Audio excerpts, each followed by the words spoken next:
So you raised a preacher. Yeah. And became a preacher. How? How did that happen? At that time, we were like going backwards and forwards to church.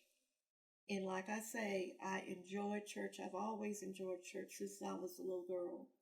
Because there's something about being connected to the church. But I didn't want to be called to be a preacher at all.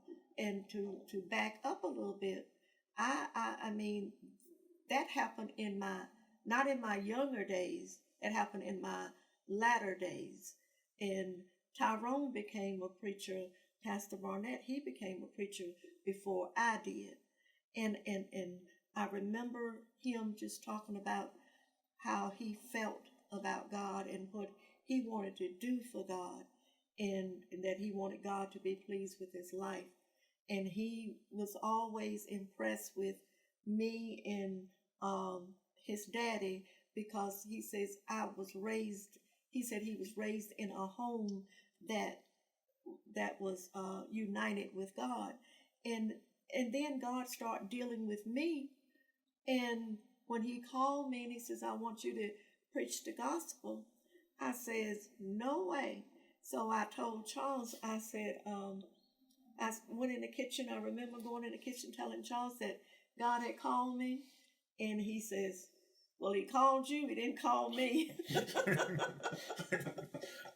And it hurt my feelings so bad, because I've never did anything in my marriage that, to my knowledge, that would make Charles not to want to be connected with me, And I says, wow.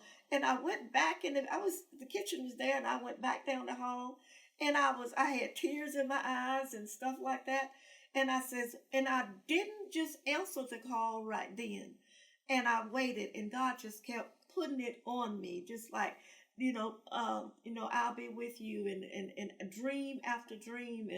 And I says, oh God, I says, but I don't have the support of my husband.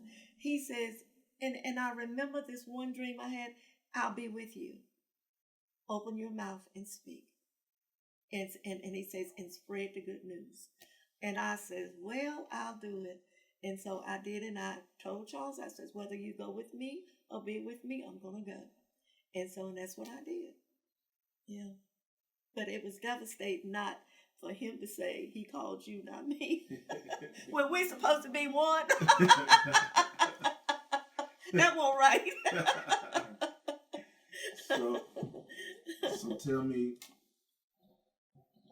Mr. Barnette, what is it like for you surrounded by preachers now? Well, it's a good feeling right now. It's good. It's a good feeling to have a wife of a minister and have a son of a preacher. Because from the get go, I know Tyrone, a young age, he was called in, because I know his action, the way he was doing. He was studying on his own. He was doing stuff on his own, and the thing that he was different from other kids, and it makes you feel good to have a wife and a son to preach.